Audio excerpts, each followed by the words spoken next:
নমস্কার। অনেকদিন পর আমি আবার এলাম আপনাদের লাইভে। যারা পূর্ব পরিচিত আমার নাম হয়তো জানেন, অরিন্দম মুখার্জি। আমি পেশায় career counselling and behavioural training এই কাজগুলো করে থাকি। তো আজকে যে টপিকটা আমাদের অবতারণা, সেটা হচ্ছে impact of behavioural training two students career. যদি বাংলা করতে হয় তাহলে টপিকটাকে এইভাবেই ভাবতে হবে যে একটা স্টুডেন্টের কেরিয়ারে বিহেভিয়ারাল বা চারিত্রিকগতভাবে কোনো ট্রেনিং দিয়ে তাকে আর কতটা সমৃদ্ধ করা যেতে পারে, বা এই বিহেভিয়ারাল ট্রেনিং এর প্রভাব কতটা আছে। তো এই নিয়েই আজকে আমার ছোট্ট আলোচনা। আশা করি আপনাদের ভালোই লাগবে, আর আপনাদের সাথে ইন্টারঅ্যাক্ট করতে পারলে আমিও সমৃদ্ধ হব। আপনাদের কোনো এনকোয়ারি বা কোয়ারি থাকলে আপনারা চ্যাট বক্সে লিখবেন বা পার্সোনালি আমার সাথেও কন্ট্যাক্ট করতে পারেন। 2-1 সেকেন্ড ওয়েট করে নিচ্ছি। আজকে এই টপিকটা আমি কিন্তু আমার মনের থেকে যথেষ্টই প্রশংসার দাবি রাখে সামাজিক প্রেক্ষাপটে বলে মনে করি। আর বিগত 10 থেকে 12 দিন আমি যদি আমার কল লিস্ট দেখি, একের পরে এক ফোন আমি পেয়েছি, এবং গার্জিয়ানের রিকোয়েস্ট। তার কারণ তারা অনেক ছোট বাচ্চা, তানাদের পেরেন্টসরাও আজকে লক্ষ্য করছেন, অনুভব করছেন যে কেরিয়ারের সাথে বিহেভিয়ারাল ট্রেনিং এর কোথাও একটা সুসম্পর্ক আছে।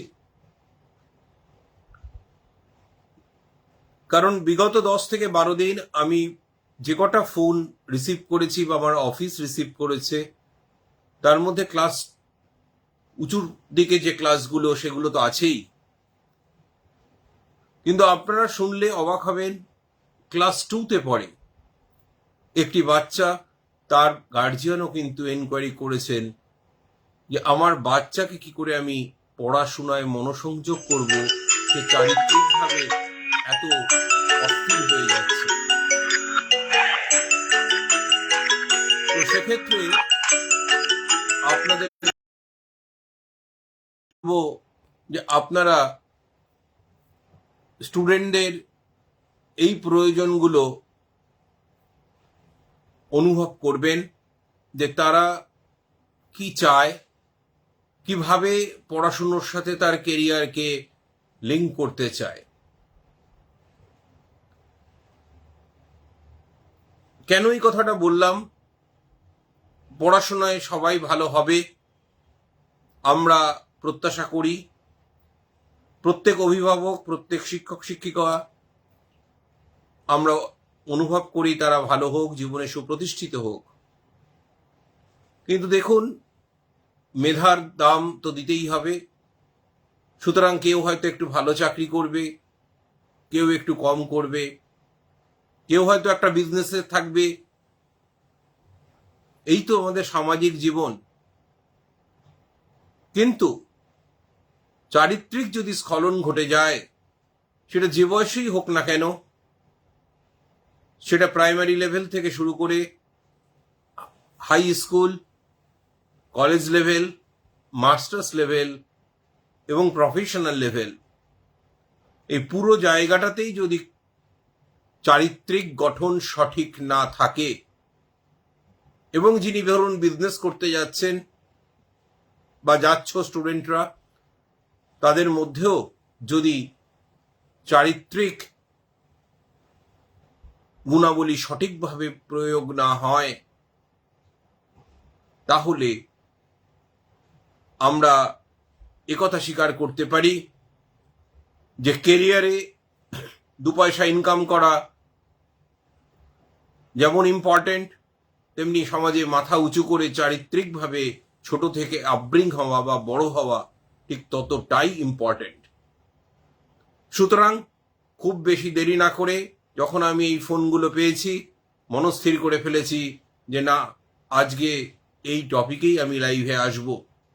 যদি আমার ক্ষুদ্র প্রয়াসে আপনাদের কোনো সহযোগিতা বা স্টুডেন্ট যারা আছো তোমাদের কোনো হেল্প লাগে, তাহলে আমার খুব আনন্দ হবে। হয়তো কোনো প্রচেষ্টা আমাদের কাজে লাগবে বলে আমি মনে করব। তো আমরা চ্যারিটি বিগিনস অ্যাট হোম এই কথাটা শুনে বড় হয়েছি। আমরা যারা একটু সিনিয়র, যে চরিত্র গঠন হয় বাড়ি থেকেই। স্কুলকে বলা হয়েছে নেক্সট অফ দ্য হোম, কারণ বাড়ির থেকে সবচেয়ে বেশি সময় আমরা স্কুল বা কলেজে কাটাই। সুতরাং ধীরে ধীরে বয়সের ক্রমান্বয়ে একটি স্টুডেন্ট ছোট থেকে স্কুলের গণ্ডি পেরিয়ে কলেজ থেকে ইউনিভার্সিটি, তারপর চাকরি জীবন। কিন্তু ওই যে বললাম, চরিত্র বা ক্যারেক্টার বা বিস্তৃত অর্থে বললে বিহেভিয়ার, কোথাও যদি স্খলন ঘটে, মনে হয় না সেটাকে খুব সহজে রিপেয়ার করা সম্ভব। সুতরাং আমরা এক এক করে আলোচনায় দেখে নেব যে একটি স্টুডেন্টকে আমরা যখন ছোট থেকে বড় আস্তে আস্তে আস্তে আস্তে বড় করি, সবাই, আমরা অভিভাবকরা, আমরা টিচাররা, ট্রেনাররা, সবাই, প্রত্যেকের একটা দায়বদ্ধতা রয়েছে। সুতরাং আমার মনে হয় কয়েকটা বেসিক পয়েন্ট প্রত্যেকটা স্টুডেন্টকে তার মতন করে যদি শিক্ষা দেওয়া যায়, তাহলে তার সামগ্রিক উন্নতি ঘটবে এবং সেটা সমাজ জীবনে যখন প্রয়োগ হবে, তখন সেই প্রয়োগের ভাগীদার হিসাবে আমাদের গর্ববোধ হবে। শিক্ষাগুলো বয়সের সাথে পার্থক্য থাকবে অবশ্যই। জুনিয়র লেভেল বা বেসিক লেভেলে যারা থাকবে তাদের বিহেভিয়ারাল ট্রেনিং একরকম, আরেকটু যখন তারা বড় হবে, অ্যাডালসেন্স পিরিয়ডে আসবে, তখন তাদের বিহেভিয়ারাল ট্রেনিং আর এক রকম। যখন সে আরেকটু বড় হয়ে হাই স্কুলে উঠবে, তখন তার বিহেভিয়ারাল ট্রেনিং আরেকটু পাল্টাবে। এটা হতে পারে টপিক পাল্টাবে, বা এক টপিক এক থাকলেও তার গভীরতা পাল্টাবে, তার বর্ণনা পাল্টাবে। যখন সে কলেজে উঠবে, তখনও কিন্তু তাকে সেইভাবেই তৈরি করতে হবে, তার কলেজের মতো করে। সে যখন একটি ইন্টারভিউ দিতে যাবে, সে ইন্টারভিউতেও তার কিন্তু বিহেভিয়ার বা চারিত্রিক প্রকাশ কেমন, সেটা মেধার সাথে, কোয়ালিটির সাথে পাশাপাশি রেখে তুল্যমূল্য বিচার করা হয়। তো আর দেরি না করে আমি কি কি পয়েন্টসের উপরে ফোকাস করতে চাইছি আজকের আলোচনা, সেখানেই দৃষ্টিপাত করছি। প্রথম হচ্ছে কমিউনিকেশন স্কিল।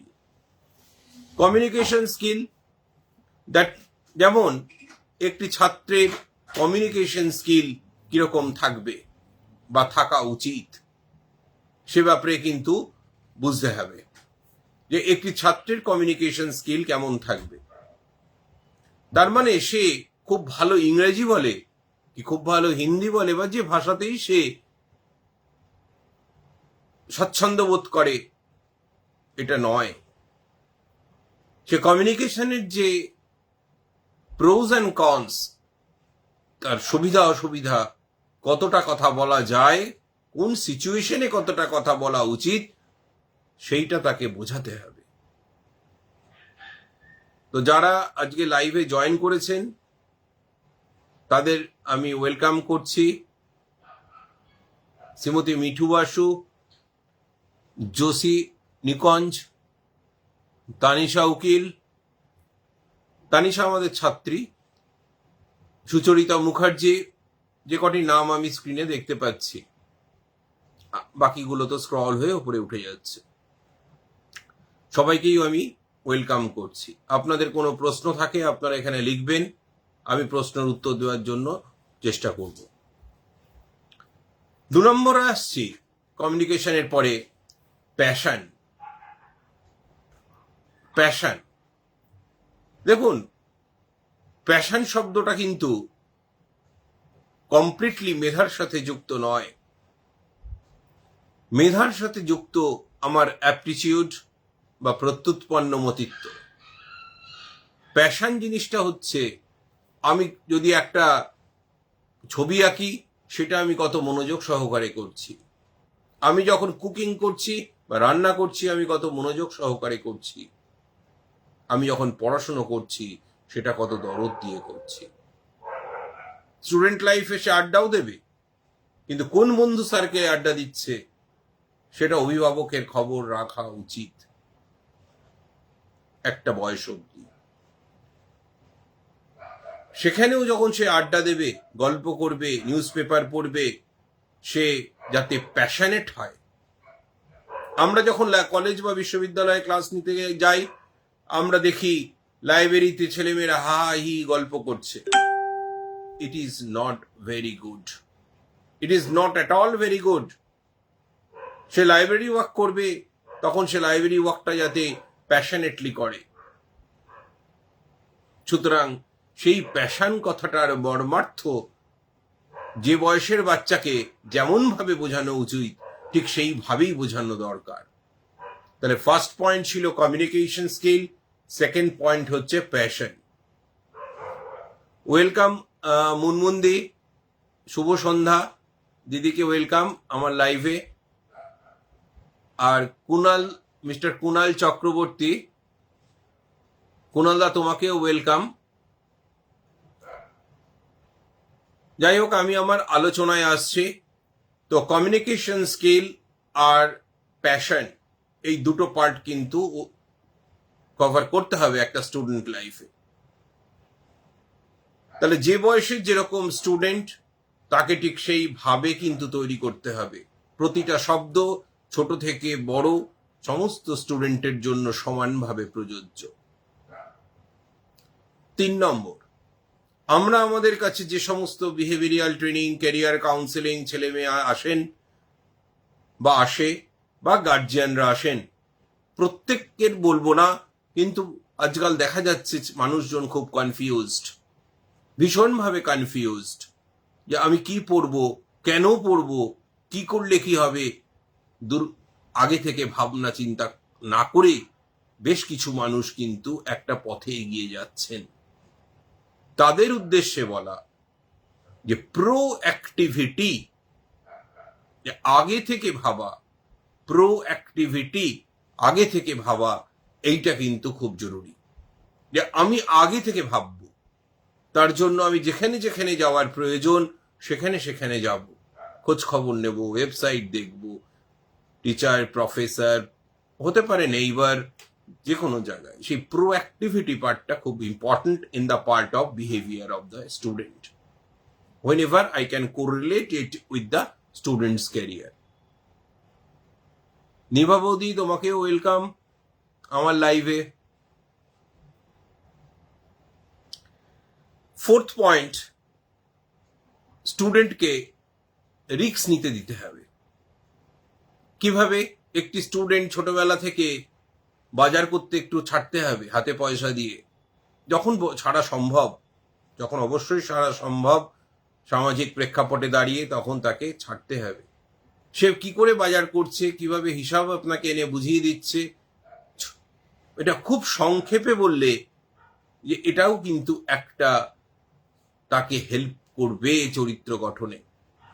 সে 100 টাকা নিয়ে বাজারে গেল, উদাহরণস্বরূপ, আপনি তাকে বিবিধ জিনিস আনার লিস্ট দিয়েছেন, সে ফিরে এসে আপনাকে কত টাকা ফেরত দিল এবং কি কি দিল, আপনি যদি হিসাবটি বুঝে পান, তাহলে আপনি বুঝবেন যে সে অন্তত চরিত্র গঠনে অর্থের সাথে সে কোনো দ্বিচারিতা করছে না।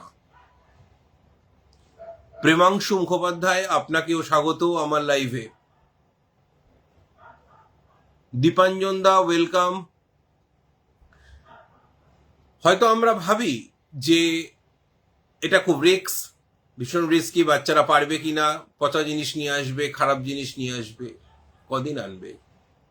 বাচ্চা মানে 8, 9, 10, 11, আমি এই লেভেলে বলছি, একদম ছোট বাচ্চাদের পক্ষে সম্ভব না। হ্যাঁ, গুড ইভিনিং দীপাঞ্জন দা, গুড ইভিনিং। তো এই ধরনের তাদের মধ্যে এবিলিটিটা আনতে দিতে হবে, যে বাচ্চাদের মধ্যে সেই যে ক্ষমতা, যে হ্যাঁ আমি বাজারে যাব, একটা জিনিস নেব, আমি নেগোশিয়েট করতে শিখব, আমি ইন্টারপার্সোনাল কমিউনিকেশন যাকে বলে, সেটা ক্লাস ঘরে আমরা শিখি, তৈরি করি বটে, বাট একটু সমাজে ছেড়ে এবং অবজার্ভ করে তার ইন্টারপার্সোনালকে আরেকটু বোধহয় স্ট্রেংথফুল করা যায় বলে আমার অভিমত। সময় সংক্ষেপ, হয়তো একটা উদাহরণ দিলাম, আপনাদের জানার প্রয়োজন হলে আমার শত উদাহরণ তৈরি রয়েছে। আমি যখন দেখি খুব কষ্ট লাগে যে বাচ্চাদের স্কুলের ব্যাগ মা বাবা কাঁধে করে বয়ে নিয়ে যাচ্ছে। বাচ্চাটা কিন্তু ওই কষ্ট নিতে পারে, বাবা হয়তো বা মা হয়তো বা ঠাকুমা দিদিমা ব্যথিত হচ্ছেন যে আমার নাতি নাতনি এটা হাতে করে নিয়ে যাবে, আমি নিয়ে যাই। কিন্তু পক্ষান্তরে যদি আপনি দেখেন, সে আপনার উপর ডিপেন্ডেন্ট হয়ে যাচ্ছে, সে কিন্তু সেলফ ডিপেন্ডেন্ট হতে শিখছে না। ঠিক কি ভুল আপনারাই বিচার করবেন, কমেন্ট বক্সে লিখবেন, আমি উত্তর দেব, প্রত্যেকটি প্রশ্নের উত্তর দেব।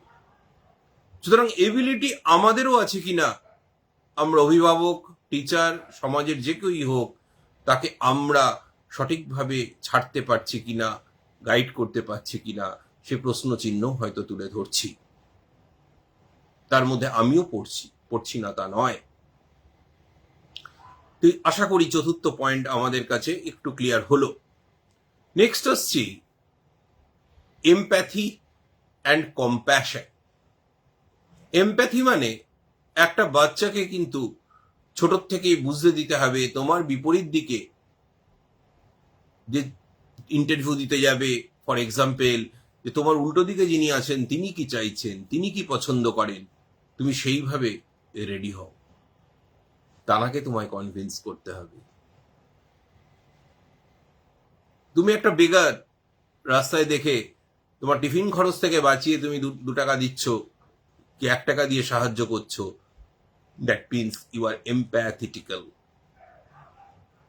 ছোট করে করেই আসবে, একটা দিন কিন্তু সে আরেকটু বড় হাত, যখন সে ইনকাম করতে শিখবে তখন সে আরেকটু দান করতে পারবে। এই মেন্টালিটি বা এই এমপ্যাথেটিক্যাল পার্ট আমার মনে হয় একদম ছোট থেকেই শুরু হয়। Good evening madam Seema Garg, welcome in my life.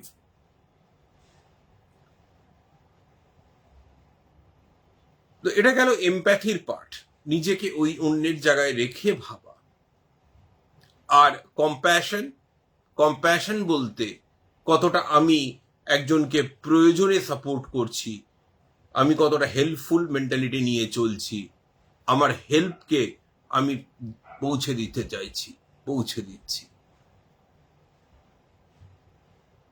এইগুলো ছোট থেকেই তৈরি হবে। এগুলো কিন্তু রাতারাতি তৈরি করা সম্ভব নয়। আমরা সারাদিন কিন্তু এই নিয়ে ডিল করছি স্টুডেন্টসদের, আমরা সারাদিন কম বেশি এই নিয়েই কাজ করে যাচ্ছি।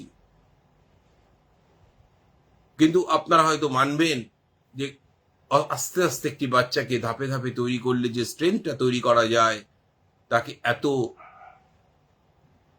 হ্যাঁ, কুনালদা mentioning a very good point, that is emotional quotient. হ্যাঁ কুনালদা, ইমোশনাল কোশেন্ট অবশ্যই ক্যালকুলেট করতে হবে। আর বর্তমানে ফ্লুইড ইমোশনাল কোশেন্ট এসছে। যেমন সকালে আমার মন খুব ভালো, দুপুরে আমাকে বাবা ফোনে বকলো, আমার মনটা এত খারাপ হয়ে গেল, আমি কলেজে ক্লাসই করতে পারলাম না বা স্কুলে ক্লাসই করতে পারলাম না, ফিরে এসে রাত্রিরে আমি না খেয়ে ঘুমিয়ে পড়লাম। তাহলে সকালে আমার খুব ভালো আর রাত্রিরে একেবারে ডাউন। তো emotion quotient different time different হতে হতে যাচ্ছে। এটা একটা average that is called fluid emotional quotient. So thank you, Kunalda, to raising a very good and pertinent point. কুণালদার পরিচয় আমি খুব বেশি দিচ্ছি না, কারণ কুণালদা একটি নামকরা ইনস্টিটিউটে আছেন রেজিস্ট্রার হিসাবে, সেটা পারমিশন ছাড়া আমি বলতে পারি না। এনিওয়ে, তো এই গেল কম্প্যাশন অ্যান্ড এমপ্যাথি নিয়ে আমার অবজারভেশন ইন শর্ট। নেক্সট হচ্ছে ভ্যালুজ। ভ্যালুজ কি? মূল্যবোধ। ছোট থেকে আমরা পেরেন্টরা যদি একটু সতর্ক হই, হয়তো স্টুডেন্টের মূল্যবোধ জুনিয়র থেকে সিনিয়র, সিনিয়র থেকে হাই স্কুল থেকে কলেজ তৈরি করতে পারবো। অবশ্যই তৈরি করতে পারবো। কিভাবে? স্টুডেন্ট একদিন স্কুল যায়নি বা টিউশনে পড়তে যায়নি, তার নোটের খাতাটা বন্ধু চেয়েছে, সে দিতে রাজি হচ্ছে না। তাহলে কি তার নোটের খাতা দিলে তার নলেজ বেরিয়ে যাবে মাথা থেকে? এ শিক্ষা পেল কোথা থেকে জানা নেই আমার। কিন্তু আমরা যখন ক্যারিয়ার কাউন্সেলিং এ বসছি, ক্যারিয়ার গাইডেন্সে বসছি, তখন this questions and this points are coming from different angles. সেটা ডিসকাস করার প্ল্যাটফর্ম এটা নয়, বাট একটু এক্সাম্পল হিসাবে নিয়ে এলাম। তাহলে তার ভ্যালুসটা কি তৈরি হলো? যে একটা ছেলে মেয়ে স্কুল যায়নি বা কলেজ যায়নি, একটা ক্লাস অ্যাবসেন্ট করেছে, তার নোটের খাতা চাইলো আর এক বন্ধুর কাছে, বন্ধু দিচ্ছে না। ঠিক সিমিলার, তাহলে পরের দিন সেও তাই করবে।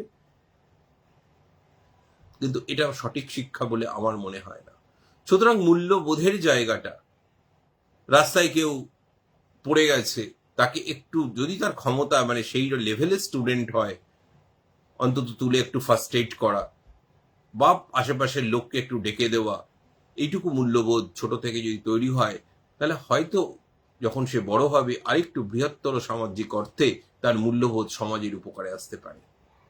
সুতরাং তার ক্যারিয়ার তো বটেই, যিনি যে পেশাতেই চাচ্ছেন তার কাছে কিন্তু আমরা ডিপেন্ডেন্ট। আমার শরীর খারাপ করলে ডাক্তারবাবুদের কাছেই যেতে হবে, আমার বাড়ি ঘরের কাজ হলে আমার একজন সিভিল ইঞ্জিনিয়ারের কাছেই যেতে হবে, আইনের পরামর্শ নিতে গেলে লয়ারের কাছেই যেতে হবে।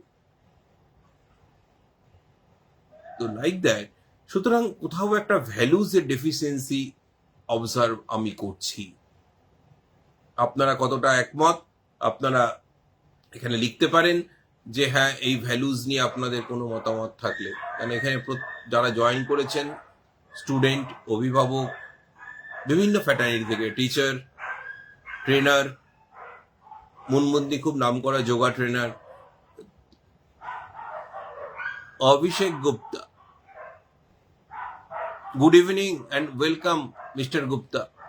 উনি বলছেন যারা ব্যাচে পড়ান সেই টিচাররাই বারণ করেন নোটস শেয়ার করে, তাই হ্যাঁ হতে পারে মিস্টার গুপ্তা, হতে পারে।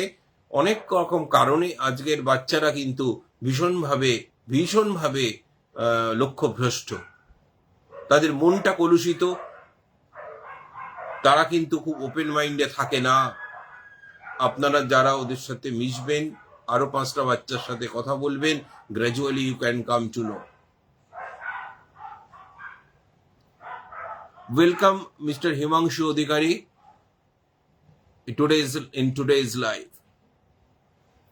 তাহলে আমরা যে জায়গায় আলোচনা করছিলাম ভ্যালুজ বা মূল্যবোধ নিয়ে, আপনাদের কিছু লেখার থাকলে, প্রশ্ন থাকলে আপনারা করুন, আমি প্রত্যেকটা প্রশ্ন উত্তর দেওয়ার চেষ্টা করব। এবার আসছি ইগারনেস টু লার্ন। বাচ্চার পড়ার প্রতি আগ্রহটা বাড়ছে কিনা। দেখুন, একটা সাবজেক্টের জন্য আপনি একটা টিচার দেবেন কি দুটো টিচার দেবেন, কি বাচ্চা নেবে একটা টিচার কি দুটো টিচার, এটার মধ্যে আমি ঢুকছি না। টিচার না থেকেও আজকে ইউটিউব থেকেও প্রচুর ছেলে প্রচুর পড়াশোনা করছে, দেখলেও ভালো লাগে, শুনলেও ভালো লাগে। আবার অনেক টিচার মাস্টার থাকার পরেও সে পড়াশোনা করছে না। কুণালদা লিখেছেন lack of idol in present day social mix. হ্যাঁ, একেবারেই ঠিক কুণালদা, একেবারেই ঠিক। তাদের কাছে কোনো আইডিওলজি তৈরি হচ্ছে না, কোনো আইডল নেই, কোনো রোল মডেল নেই। তাকে ইন্টারভিউতে কোশ্চেন করলে who is your role model, maximum ছেলে মেয়ের কাছে কোনো উত্তর নেই। বৌদি লিখেছেন, নিভা বৌদি, যে সোনার মতো আলোচনা হচ্ছে। না না না, সেরকম নয়। আমার মনে হলো যেটা, কেন এই উইকে বৌদি প্রচুর ফোন পেয়েছি। ক্লাস টুর বাচ্চা তার অভিভাবক ফোন করেছেন যে এই জিনিসটা করার জন্য কি করতে হবে, কোথায় যেতে হবে ইত্যাদি। ক্লাস 6-এ পড়ে, ব্যারাকপুর থেকে ফোন। এরকম সব তো মনে রাখা যায় না, কিন্তু যে কটা আমি খবর পেয়েছি এরকম প্রচুর ফোন এসছে। আমি চিন্তা করেছি লাস্ট প্রায় 8-10 দিন, তারপরে আমি টপিকটাকে সেট করেছি এবং আজকে একটু আলোচনা করছি আপনাদের সবার সাথে। মনের মধ্যে চেপে রাখা যাচ্ছে না, কাদের হাতে ভবিষ্যৎ আমরা দিচ্ছি। তারা নামের নিচে একটা কোয়ালিফাইড হচ্ছে, তারা অফিসের বিভিন্ন প্রাইভেসি মোবাইলে ছবি তুলে বাইরে চলে যাচ্ছে। এটা কি কোনো ভ্যালুসের কাজ? মূল্যবোধ থাকলে কেউ করে? Good evening madam Sudipa Mondal, welcome in my today's live. Welcome.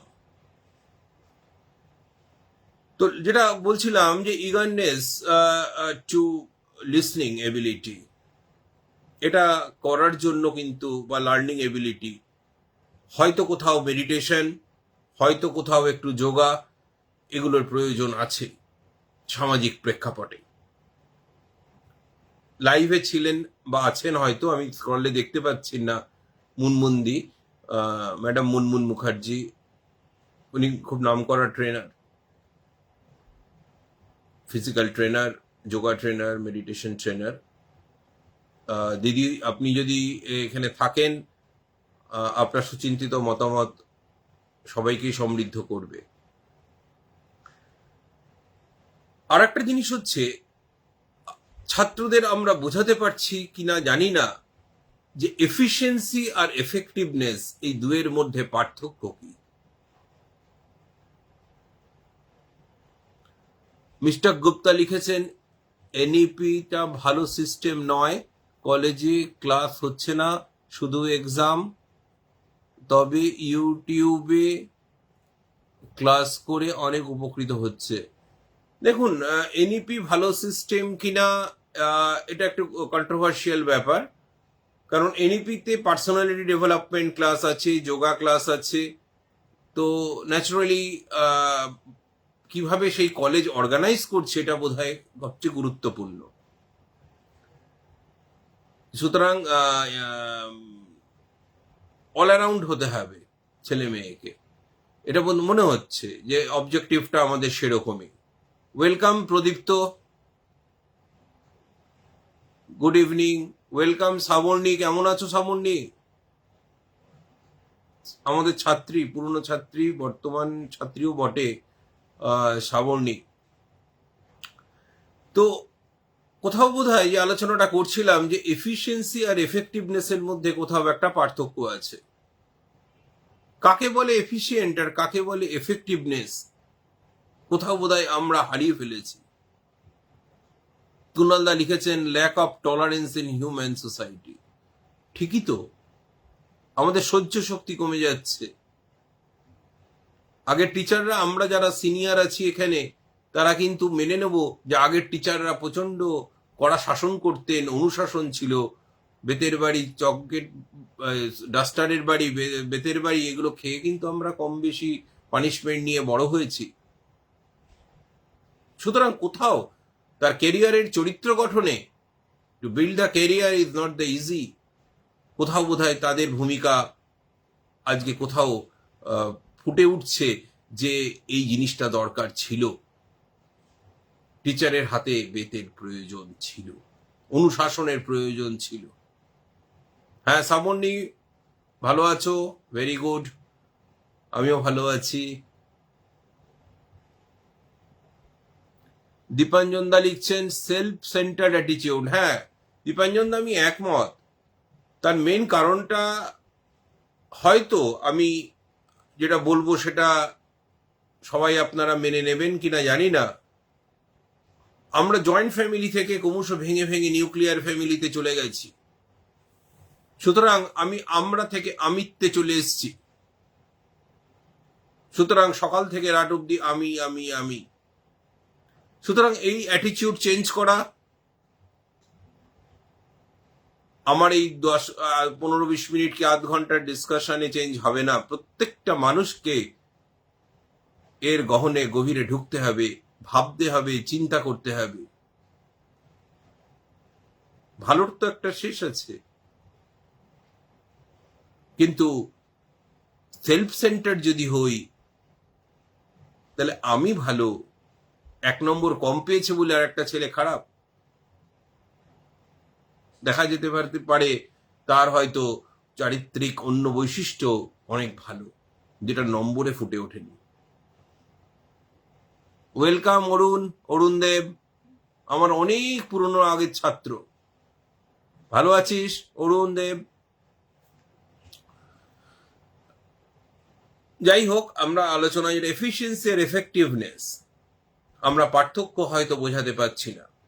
সেই জন্য ছেলেমেয়েরা প্রচুর নম্বর পাচ্ছে, প্রচুর শিক্ষা নিচ্ছে, সার্টিফিকেটের পর সার্টিফিকেট ভরে যাচ্ছে। কিন্তু তাহলে প্রশ্ন আমার একটাই, ইন্টারভিউ যখন হিউম্যান রিসোর্স ডিপার্টমেন্ট বা HR ডিপার্টমেন্ট ইন্টারভিউ নেয়, সেখানে বেসিক কোশ্চেন করা হয় আর তার বডি ল্যাঙ্গুয়েজটা টেস্ট করা হয়, পার্সোনালিটিটা দেখা হয়, তার টলারেন্স পার্ট কি আছে, তার অ্যাটিটিউড কি আছে, তার ভ্যালুস কি, যে বসতে জানে কিনা, সে রুমে ঢুকতে উঠতে জানে কিনা, বেরোতে জানে কিনা, কার্টেসি জানে কিনা। তাহলে আমার এতগুলো ডিগ্রি, ডিপ্লোমা, সার্টিফিকেট, মাধ্যমিক থেকে শুরু করে উচ্চ মাধ্যমিক, কলেজ, বিশ্ববিদ্যালয়, আরো সার্টিফিকেশন, PhD ভগবানের আশীর্বাদে আরো হোক, বাট কোথায় সেটা ইউজ হবে? তাহলে ইউজটা তখনই হবে যদি আমি জানি যে আমি কি করে নিজেকে এফেক্টিভ করব। আমরা কিন্তু কোয়ালিফিকেশনের পিছনে ছুটছি, আমরা এফেক্টিভ এডুকেশন হয়তো কোথাও ল্যাকিং করছি, হয়তো। যাই হোক, এই এফিসিয়েন্সি আর এফেক্টিভের ডিফারেন্সটা আমরা সমস্ত বাচ্চাদের যদি বোঝাতে পারি যে এই হচ্ছে এফিসিয়েন্সি আর এই হচ্ছে এফেক্টিভনেস, তাহলে কিন্তু হয়তো যে পজিশনে সে আছে তার থেকে খানিকটা ইমপ্রুভ সে করবে, এবং গ্র্যাজুয়ালি অল্প অল্প ইমপ্রুভ করতে করতে একটা দিন কিন্তু সে ভালো জায়গায় পৌঁছে যাবে। এই কথা রাখি দৃঢ় বিশ্বাস আমার, কেন প্রায় 24 বছর আমি এই লাইনে আছি। সুতরাং যতটা দেখছি ততই অবাক হচ্ছি যে এই মানুষকে বোঝা, স্টুডেন্টকে বোঝা, তার বিহেভিয়ারকে বোঝা, এই জ্ঞান ভান্ডারের বোধহয় শুরু শেষ কিছু নেই। প্রতিদিনই নতুন নতুন প্রবলেম, নতুন নতুন ইস্যু, নতুন নতুন মিথ্যে কথা, ফলস আর্গুমেন্ট, ফলস প্রেজেন্টেশন, যাতে তারা না বলে তার জন্য কি করা যায় সেইটা আমাদের ভাবতে হবে। আমরা এবার পরের পয়েন্টে আসছি, respect to the parents, respect to the family members, neighbours and teachers, Professor's and everyone. Everyone মানে তার এমপ্লয়ি, কোয়ার্কার, সুইপার, গার্ডেনার, এভরিওয়ান বলতে যা বোঝায়। আজকে আমরা মিশন নিয়ে মিশ্র প্রতিক্রিয়া আছে, সেটা নরেন্দ্রপুর হোক কি আর রওড়া হোক কি অন্য কোথাও হোক, কিন্তু আপনি গেলে দেখবেন সেখানে, আমি খুব কাছের থেকে মিশনে জানি, বেলুড়েও আমি গেছি, কাজ করতে গেছি, ইনডিরেক্টলি ক্যারিয়ার কাউন্সিলিং করতেই বেলুড়ে গেছি। নরেন্দ্রপুরে গেছি, সেখানে গিয়ে আমি দেখে অভিভূত যে ছাত্ররা, যে সুইপার, যে গার্ডেনার, তাকেও পায়ে হাত দিয়ে প্রণাম করে, তাকে পায়ে হাত দিয়ে প্রণাম করে। কন্ট্রোভার্সি থাকতে পারে, ভালো মন্দ ইত্যাদি, কিন্তু কোথাও হিউম্যান ডিগনিটিকে রেসপেক্ট করা কোথাও একটা বোধহয় মূল্যবোধেরই শিক্ষা দেয় পক্ষান্তরে।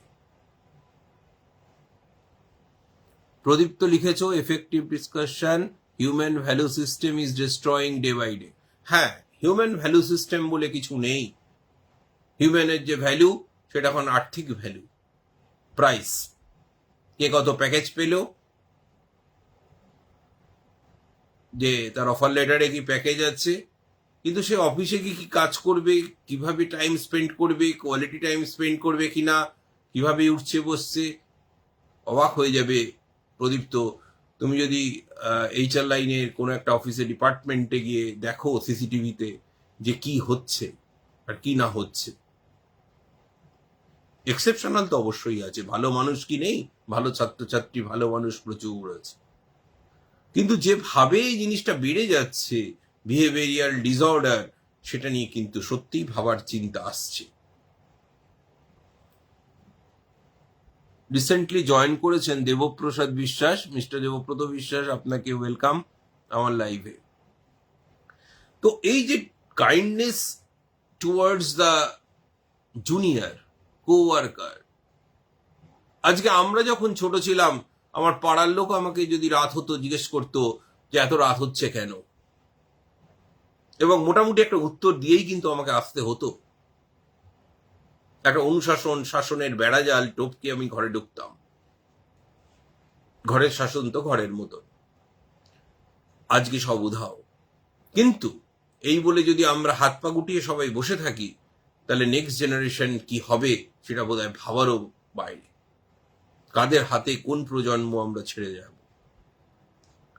সেটা আমার আপনাদের কাছে স্বনির্বন্ধ নিবেদন যে আমরা সবাই মিলে যদি ছোট ছোট করে নিজের ঘরে বাচ্চাকে, কি পাড়ার একটা বাচ্চাকে আস্তে আস্তে রেডি করতে পারি, একটু একটু করে গাইড করতে পারি, খুব অল্প অল্প করে, হয়তো, আমি জানি না কতটা আমি সঠিক, বাট কিছুটা হয়তো আমরা এই আজকের যে আলোচনা, সে impact to the individual students behaviour in the career, এটার বোধহয় একটু প্রভাব পাবো, পজিটিভ এফেক্ট পাবো।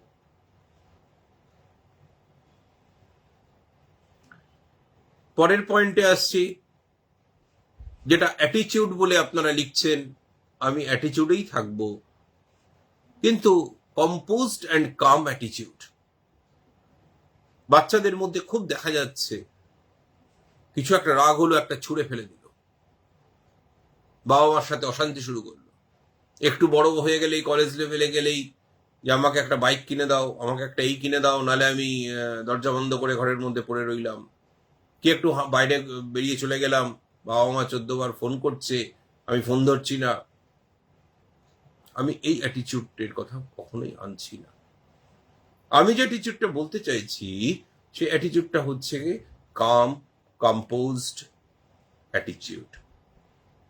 যে পরিবারকে বুঝবে, যেখান থেকে আমি আজ আলোচনা শুরু করেছিলাম, charity begins at home, charity begins at home. হ্যাঁ, প্রদীপ্ত লিখেছো অ্যারোগেন্সি, একদম রাইট ওয়ার্ড। ভীষণ অ্যারোগেন্ট হয়ে যাচ্ছে এখনকার বাচ্চারা।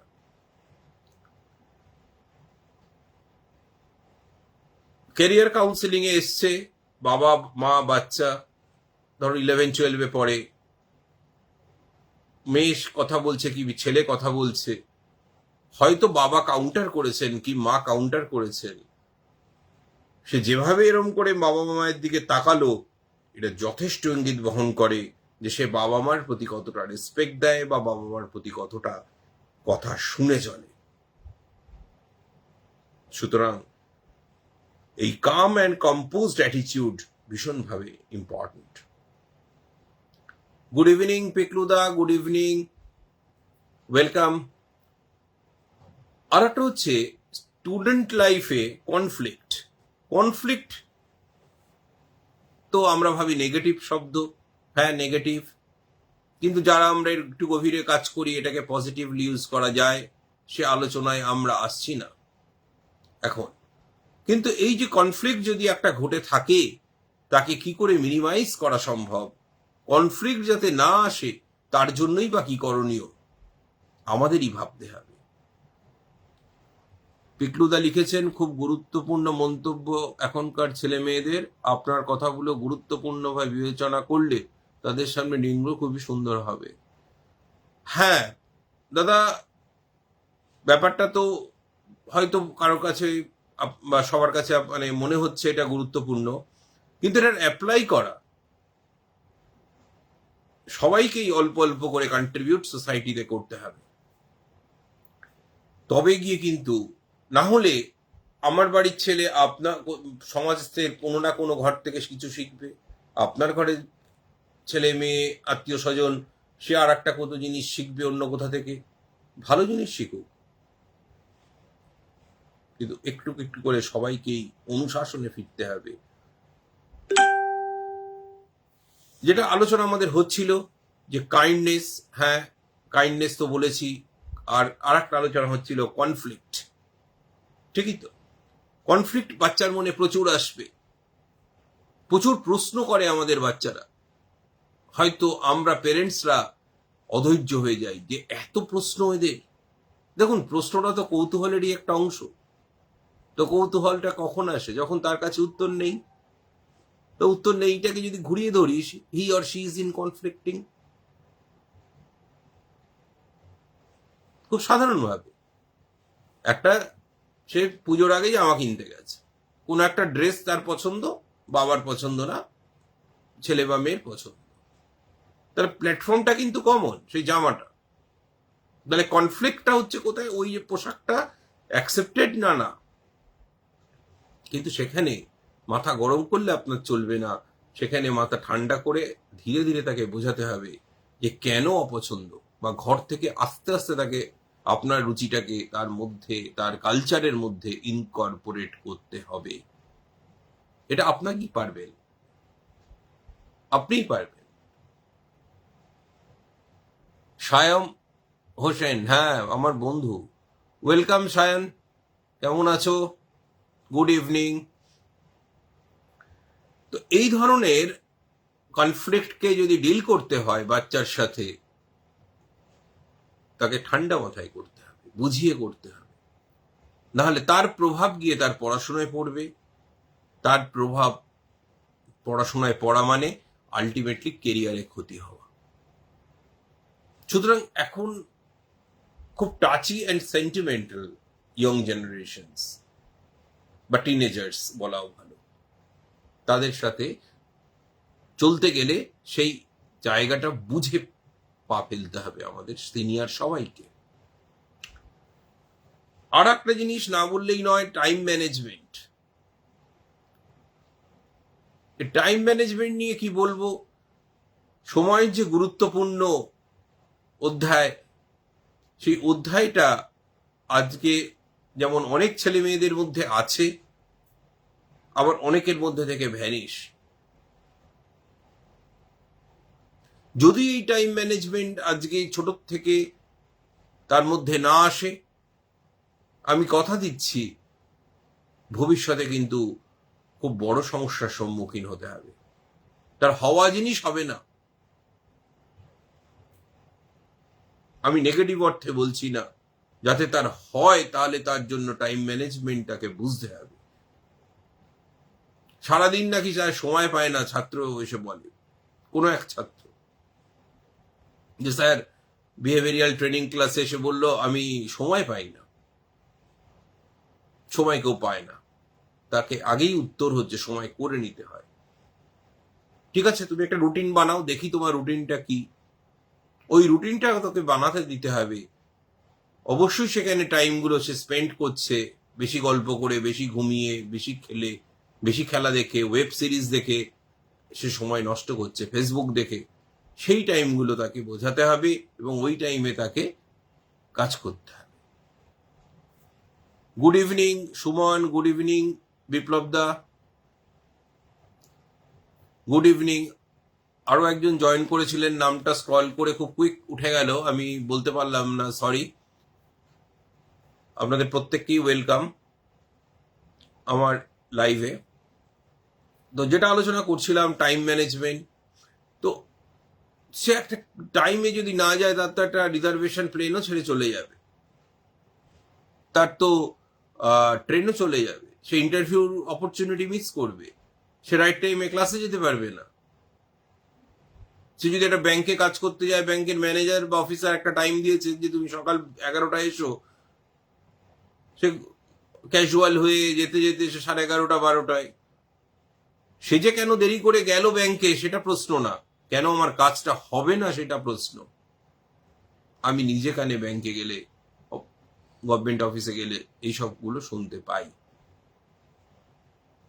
চুপ করে থাকি, বলার আমার কিছু নেই সেখানে।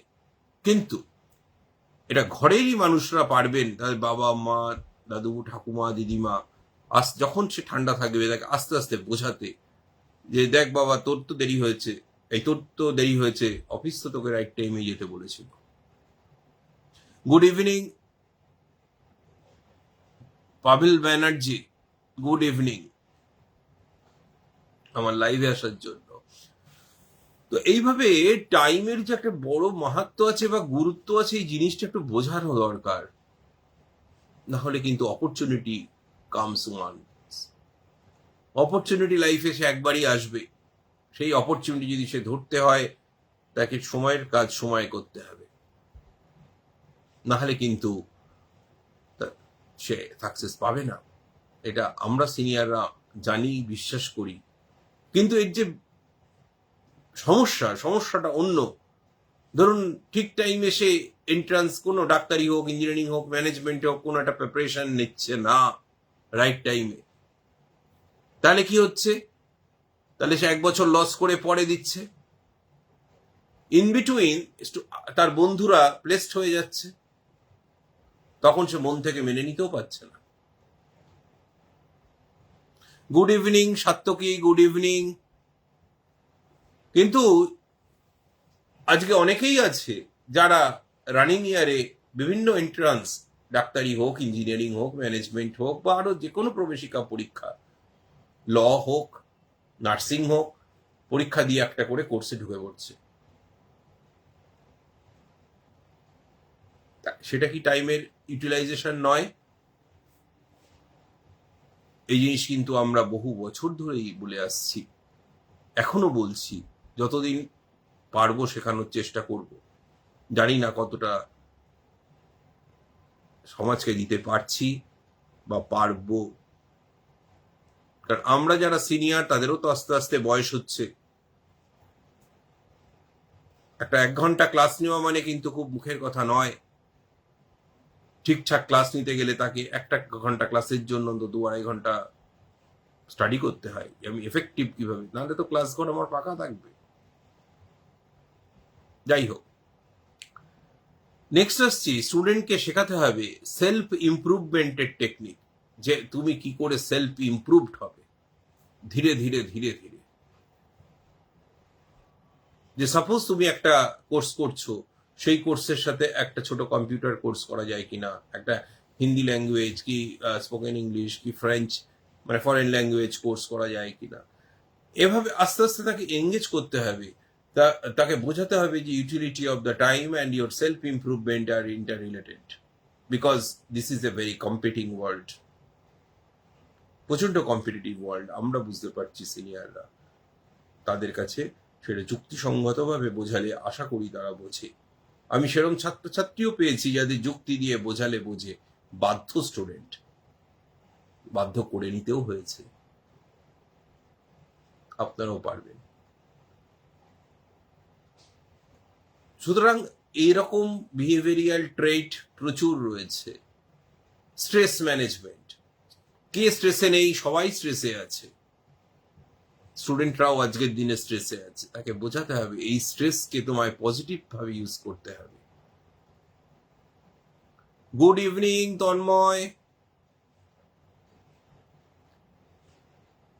কুণালদা লিখছেন value centric career and materialistic career. হ্যাঁ কুণালদা, তো ভ্যালু সেন্ট্রিক ক্যারিয়ারটা তো হারিয়ে যাচ্ছে না।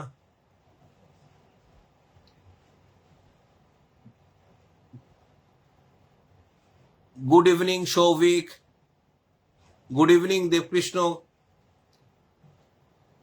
আশা করি সবাই তোমরা বা আপনারা ভালো আছেন বা আছো। তো আমি আমার আলোচনা প্রায় শেষ প্রান্তে এসে উপস্থিত হয়েছি।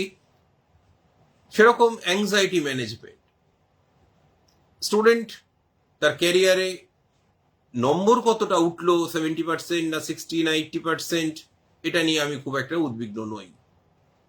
পরীক্ষার 7 দিন আগে, 10 দিন আগে, 15 দিন আগে তারা অ্যাকচুয়াল পড়াশোনা শুরু করছে পরীক্ষা দেবে বলে। এটাই নম্বর হতে পারে, সাজেশন পড়ে নম্বর হতে পারে। আর স্টুডেন্ট কিভাবে নম্বর করছে সে জায়গাটা আমি ঢুকছি না, নম্বর হতে পারে, কিন্তু তার নলেজ কি হচ্ছে। আমি যারা স্টুডেন্ট আছে তাদের স্টুডেন্টদের জিজ্ঞেস করতে বলছি, আস্ক ইয়োরসেলফ। যারা পেরেন্ট তারা একটু স্টুডেন্টদের সাথে কথা বলুন, একটু বোঝানোর চেষ্টা করুন যে সারা বছর ধরে অল্প অল্প করে পড়লে পরীক্ষার আগের দিন রাত্রে সারা রাত জেগে পড়তে হয় না। আমরা যারা সিনিয়র আছি তারা অন্তত জানি। তো এইরকম বিহেভিয়ারিয়াল যে প্রিপারেশন, সেই প্রিপারেশন গুলো আস্তে আস্তে কোর্সের মধ্যে আসছে। মিস্টার গুপ্তা লিখেছিলেন, উনি লাইভে আছেন, মিস্টার গুপ্তা, যে নিউ এডুকেশনাল পলিসিতে ক্লাস কম হচ্ছে। হ্যাঁ ঠিকই, আপনি ঠিকই বলছেন, ক্লাসটা হয়তো এক্স্যাক্টলি কম হচ্ছে, কিন্তু good evening Srinjoy, good evening, welcome. ক্লাসটা মানে কম হচ্ছে মানে সাবজেক্ট ওরিয়েন্টেড ক্লাসটা কম হচ্ছে, কিন্তু নিউ এডুকেশনাল পলিসিটা যদি আমরা দেখি সেখানে পার্সোনালিটি বা বিহেভিয়ারের উপর জোর দিয়েছে, কমিউনিকেশন বা ল্যাঙ্গুয়েজের উপর জোর দিয়েছে, সেখানে স্কিলের উপরে জোর দিয়েছে, সেখানে যোগা মেডিটেশনের উপরে জোর দিয়েছে। কারণ এই জিনিসগুলো যদি না থাকে তাহলে কি করে একটি বাচ্চা সুসংহতভাবে তৈরি হবে। কারণ এখনকার বাচ্চারা তো মাঠে খেলতে যায় না, হয়তো 5% 10% বাচ্চা যায়, কি 20% যায়, ম্যাক্সিমাম বাচ্চারা যায় না, মোবাইলে গেম খেলে, ভিডিও গেম খেলে। দেবকৃষ্ণ লিখেছ, practical skill and theoretical skill high level difference. Exactly, তোমরা ভালো বুঝতে পারছো, তোমরা ফ্যাক্টরিতে আছো। আমি বলছি না দেবকৃষ্ণ কোন ফ্যাক্টরিতে আছে, কোন ডিপার্টমেন্টে আছে, বাট আমি জানি কোথায় আছেন, ভালো জায়গাতেই আছেন। সুতরাং প্র্যাকটিক্যালি এই জায়গাটা ভীষণভাবে ইম্পর্টেন্ট। কনজিউমারিজম ইজ ইভিল, হ্যাঁ কুণাল দা, অ্যাবসলিউটলি অ্যাবসলিউটলি আমি তোমার সাথে একমত। সুতরাং আজকে যে আলোচনা, আমরা প্রায় শেষ লগ্নে এসে উপস্থিত হয়েছি। আমরা এই ধরনের পার্টিনেন্ট আলোচনা করতে চাই, আমি আমার তরফ থেকে করতে চাই। আমার সাহায্য যদি কারোর লাগে আমরা অবশ্যই করব। আর আমার সাথে যারা আপনারা ফেসবুকে আছেন হয়তো দেখেছেন যে আমরা একটা নতুন প্রজেক্ট এনেছি, সেটা হচ্ছে গরিব বাচ্চা যারা একেবারে দুস্থ অথচ মেধাবী গরিব বাচ্চা, তাদের বিহেভিয়ারিয়াল ট্রেনিং আর ক্যারিয়ার কাউন্সেলিং, এটা আমরা ফ্রি অফ কস্ট করব। দুস্থ মেধাবী এবং গরিব বাচ্চা, দুস্থ মেধাবী তার প্রপার ডকুমেন্টেশন লাগবে যেমন গভর্নমেন্টের থেকে লাগে, তাহলে আমরা সেটা ক্যারিয়ার কাউন্সেলিং ফ্রিতে করব, আর বিহেভিয়ারিয়াল এই ট্রেনিংটা ফ্রিতে করব। প্রতি রবিবার সকালের দিকে হবে, 11টা 12টা 1টা এরকম টাইম। কারণ কোথাও আমার মনে হচ্ছে যে যে সমাজের অবক্ষয়ের জায়গাটা বোধহয় খুব। মিস্টার গুপ্তা লিখছেন, ভালো আলোচনা করেছেন, thank you, but no mention sir. এখন কাউন্সিলিং খুব দরকার, অ্যাবসলিউটলি।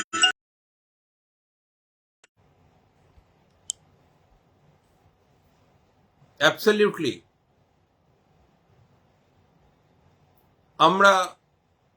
আপনারা হয়তো অবগত হবেন যে আমরা আর কিছুদিনের মধ্যেই নোটিফিকেশন পাবেন, আমরা আর একটা প্রজেক্ট আনতে চলেছি, সেটা হচ্ছে পেরেন্টিং। যে পেরেন্টিং যদি ঠিক না হয় তাহলে কিন্তু কোনোভাবেই আপনি রক্ষা করতে পারবেন না। আপনি যে গাছটা পুঁতছেন, যে বীজটা সিডসটা রো করছেন, ধরলাম সেটা আম গাছের চারা, তাহলে তাকে নার্চার করার জন্য যা যা সার, উপকরণ, জল, ছোট চারা হলে ঘিরে দেওয়া যেরম ভাবে দরকার, নিশ্চয় কুমড়ো গাছ পুতলে কি লাউ গাছের বীজ পুতলে আমি সেভাবে করব না। Good evening Sharmili Mukherjee, good evening দিদি। সেই জন্য সেই জায়গাটায় লক্ষ্য রেখে আমাদের এর পরের লেভেলে আমরা আনবো পেরেন্টিং। কোথাও আমাদের মনে হচ্ছে যে হয়তো পেরেন্টিং এ আমাদের আরেকটু সচেতন হতে হবে। যাই হোক, আপনারা যদি আর কোনো প্রশ্ন থাকে বলুন। আমার আজকের আলোচনা যে যে পয়েন্টগুলো টাচ করার, সেগুলো আমার টাচ করা হয়ে গেছে। আমি 2 মিনিট লাইভে থাকছি, ডিসকাস করছি আপনাদের সাথে, খুব ভালো লাগছে, কিন্তু অনেকটাই রাত হয়েছে, আর বেশি সময় নেব না। আপনাদের যদি কোনো কোয়ারিজ থাকে আপনারা লিখুন, আমি উত্তর দেব। I am ready to reply.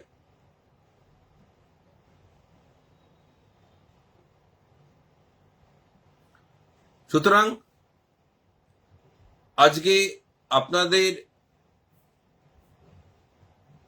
Participation আমাকে সত্যিই মুগ্ধ করেছে। আপনাদের প্রশ্ন, আপনাদের ইন্টারাকশন খুব প্রশংসার দাবি রাখে। তো সচেতন নাগরিক হিসাবে আমরা সবাই মিলে যদি আস্তে আস্তে একটু বিহেভিয়ারাল কারেকশনস গুলো দিকে এগোতে পারি, হোপফুলি স্লোলি এবং স্টেডিলি আমরা ইয়ং জেনারেশনকে অনেকটাই বিহেভিয়ারের পার্টে ইম্প্যাক্টফুল করতে পারবো, যেটা তাকে কনসেন্ট্রেশন ডেভেলপ করবে, কনফিডেন্স দেবে, এবং সে তার নিজের পড়াশুনোতে আরো কনফিডেন্টলি এগোতে পারবে। ধন্যবাদ সবাইকে আমার লাইভে থাকার জন্য। তো আজকের মতো bye bye, good night all of you.